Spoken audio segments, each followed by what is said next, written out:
Hi, everyone. Welcome to 3 Minute Thursday with Michaela L. Carson. I am an author coach and a writer, and I'm excited to share with you some of my tips regarding bland verbs and how we can strengthen our writing by eliminating those. If you ever have felt like your writing is flat, or when you know that the story is good, but like it just doesn't quite hit, the culprit is most likely bland verbs. To define what those are from my perspective, they are the words, verbs that are overused in the English language, especially in writing. So, be, do, say, make, go, have, come, see, get. All of those words are effective in speaking. We use them when we talk to people and it works. But in writing, they fall flat. Those verbs weaken our writing and it feels really generic and uninspired, to be honest. So, the benefit of recognizing these, I'm going to talk about 10 major ones, but the benefit of recognizing them in your writing is that those are most likely places where you're telling instead of showing because those are directive verbs.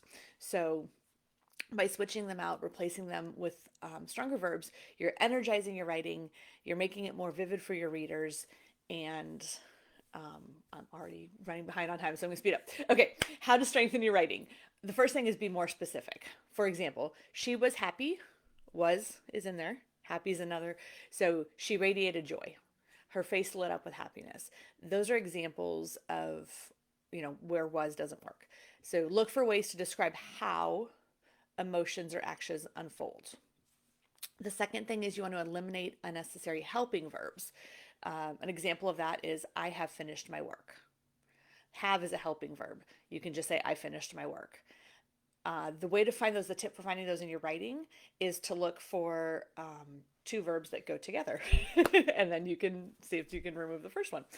The third thing that I want you to look for with your verbs is to change passive voice to active voice.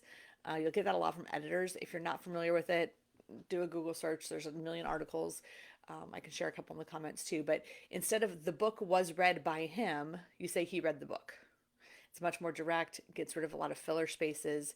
And the way you find those in your writing is you look for two verbs that are usually followed by the word by. So the book was read by him, was read by.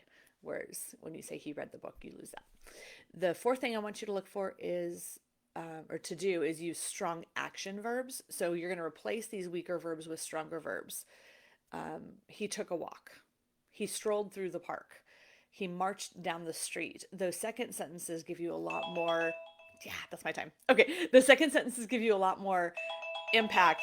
Make it stop. Okay. A lot more impact for the reader. So, the quick tips for spotting them, you want to highlight anything in your manuscript. Just go through the highlighter and take those 10 verbs specifically, be, have, do, etc., and highlight them. And then ask yourself, can this verb be replaced with something that's more specific or action oriented? And you can use a thesaurus, but use it carefully. You want to make sure that the replacement words fit the tone and voice and context of what you're writing. So don't just pick a random word. Make sure it fits with what you're saying. Bland verbs dilute your writing, so replacing them with specific, vivid verbs adds clarity, energy, and impact.